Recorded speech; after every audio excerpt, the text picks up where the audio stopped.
Nos perguntaram aqui qual a importância da Páscoa. E bom, a Páscoa ela foi uma celebração judaica muito presente no Antigo Testamento e que fazia parte da história do povo de Israel e que celebrava basicamente a libertação do povo de Israel, que era descendência de Abraão, do Egito.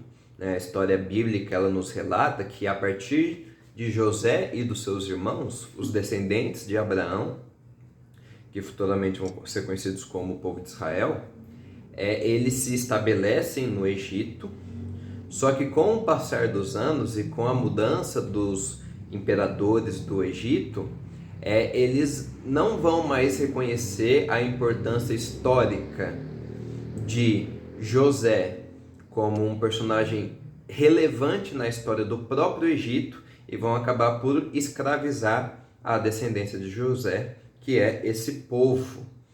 E então a Páscoa era uma celebração que comemorava a libertação desse povo de Israel, o povo de Deus, da escravidão do Egito. Essa celebração ela ela é mencionada e a forma como ela deveria ser feita é mencionada em Êxodo 12, onde Deus dá as ordens para se comemorar a Páscoa e onde também acontece a primeira Páscoa, que é o momento da libertação então do povo. E ela é basicamente essa celebração. Qual que é a importância da Páscoa? A Páscoa, ela ensina um princípio e talvez ela seja a principal história que vai ensinar um princípio que aparece no Novo Testamento que é muito relevante, que é o princípio da redenção. Essa palavra redenção era uma palavra usada na antiguidade para quando um escravo ele tinha a sua libertação, ele conseguia comprar a sua libertação e ele deixava de ser um escravo. Ou muitas vezes quando um escravo era comprado do mercado de escravos na antiguidade, que era um lugar muito difícil de se viver. Muitas pessoas morriam no próprio mercado de escravos porque elas ficavam presas como animais, era um lugar muito sujo e tudo mais. Então, essa palavra redenção é uma palavra que significa libertação da escravidão, em resumo. E talvez a grande história de redenção que a gente encontre no Antigo Testamento é a história da Páscoa. E que a partir dessa história de redenção, nós podemos aprender muitas coisas no Novo Testamento. Porque a ideia, quando, por exemplo, o apóstolo Paulo vai usar esse termo redenção em Colossenses 1, para falar da nossa relação com Deus, ele está falando que Deus nos liberta de uma prisão, de uma escravidão que não é física, mas é muito mais profunda, é muito mais real, é muito mais difícil de se libertar, que é a escravidão do pecado, é a escravidão do reino das trevas, é a escravidão de Satanás. E, então, nesse sentido, a Páscoa e a celebração da Páscoa, elas já ensinavam sobre esse princípio de redenção.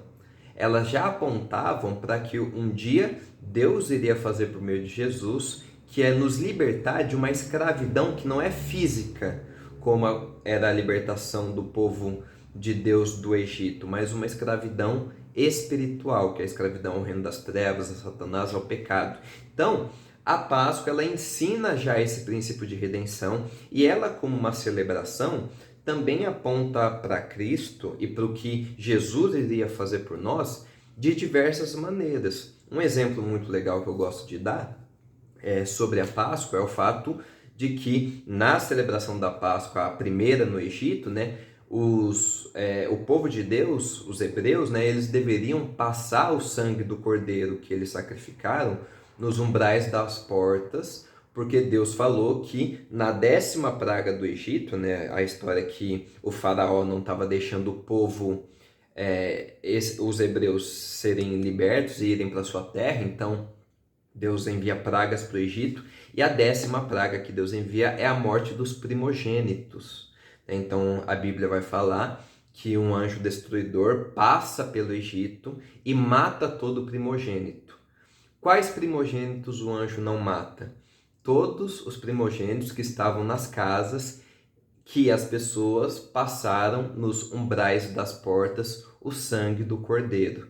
Então, a Páscoa já ensina um princípio muito interessante, que parece que a salvação, a libertação, ela não está em nós, mas está em algo para além de nós, né? Então, assim, não era o anjo destruidor, ele não passava na casa ele não deixava de passar na casa só daquelas pessoas que eram bons judeus ou bons servos de Deus. Até porque é muito difícil pensar que haviam muitos bons servos de Deus em um povo que estava imerso na cultura das divindades egípcias e tudo mais, né?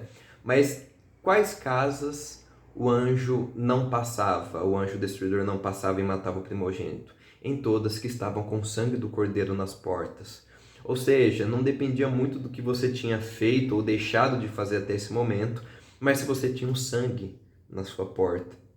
Da mesma forma, é a salvação que Jesus ensina, né? Não depende muito do que nós fazemos ou deixamos de fazer para sermos salvos, para sermos aceitos por Deus. Depende de quem a gente coloca a nossa fé, de em quem a gente coloca a nossa fé. Se a nossa fé estiver em Jesus, nós seremos aceitos por Deus. Então a Páscoa, ela é uma celebração do Antigo Testamento, uma celebração judaica que já apontava para Cristo e já apontava para a grande obra que Jesus iria realizar por nós. Não à toa, Jesus morre em uma sexta-feira, feriado de Páscoa.